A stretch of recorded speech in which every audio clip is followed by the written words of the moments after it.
ലുലുലെത്തിയോ? എന്റെ കഴിഞ്ഞു, ഇനി ചെറിയൊരു ഇതും കൂടി ഉള്ളൂ. ലുലുലോട്ടോ?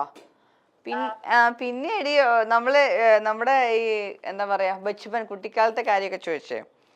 അപ്പോ പിന്നെ അതില് ഒരു കാര്യം ഉണ്ടായിരുന്നു. ഞാനാണെങ്കില്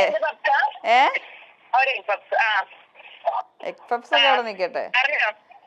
അതായത് നിന്റെ ഒരു ലവ് ലെറ്റർ ഞാൻ കീറിക്കളഞ്ഞായിരുന്നു.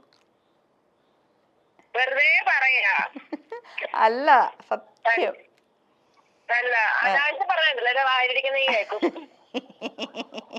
അനാവശ്യമല്ല, എനിക്കങ്ങ് സത്യം അനാവശ്യമല്ല. പണ്ട് ഒരു പുള്ളി തന്ന പേര് ഞാൻ പറയുന്നില്ല. ആ പുള്ളി